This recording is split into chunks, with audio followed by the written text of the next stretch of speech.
भंडारा जिल्ह्यात महाराष्ट्र प्रांतिक तैलिक महासभा जिल्हा भंडाराची आढावा बैठक संताजी भवन तैली समाज पंच कमिटी किसान चौक शुक्रवारी भंडारा येथे उत्साहात पार पडली।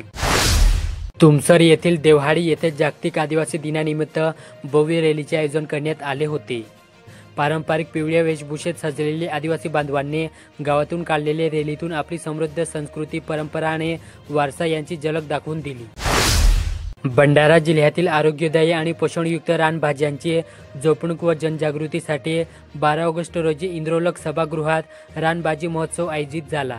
या महोत्सवात 60 प्रकारच्या रानभाज्या व ड्रॅगन फ्रूटचे स्टॉल आकर्षणाचे केंद्रबिंदू ठरले।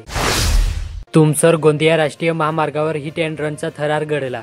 एलोरा शिवरात मंगळवारी 12 ऑगस्टला दुपारी 12:30 वाजताच्या सुमारास झालेल्या भीषण अपघातात आजोबा, आजी व नात गंभीर जखमी झाले।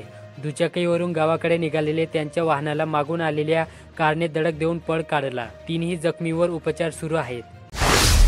चुलहाड तालुक्यातील सिहोरा परिसरात असणारे सोंड्या टोला उपसा सिंचन प्रकल्पातून 6 सिंचन पंपांच्या माध्यमातून उपसा सुरू झाला। ऑगस्ट महिना सुरू असला तरी या परिसरात पर्जन्यमान अपुरे आहे, त्यामुळे धानाची पिके जगवण्याची गरज आहे। शेतकऱ्यांच्या मागणीनंतर सिंचन विभागाने हा निर्णय घेतला। चुलहाड तालुक्यात ग्रामविकास हायस्कूल व विज्ञान कनिष्ठ महाविद्यालय हरदोली येथे हर घर तिरंगा अंतर्गत तिरंगा रांगोळी इको फ्रेंडली राखी स्पर्धा घेण्यात आली। ओड्याळ येथील अशोक मोहरकर कला व वाणिज्य महाविद्यालयात ग्रंथालय विभाग व राष्ट्रीय सेवा योजनेच्या संयुक्त विद्यमाने भारतीय ग्रंथालय शास्त्राचे जनक डॉ. एस. आर. रंगनाथन यांची जयंती ग्रंथपाल दिवस म्हणून साजरी करण्यात आली।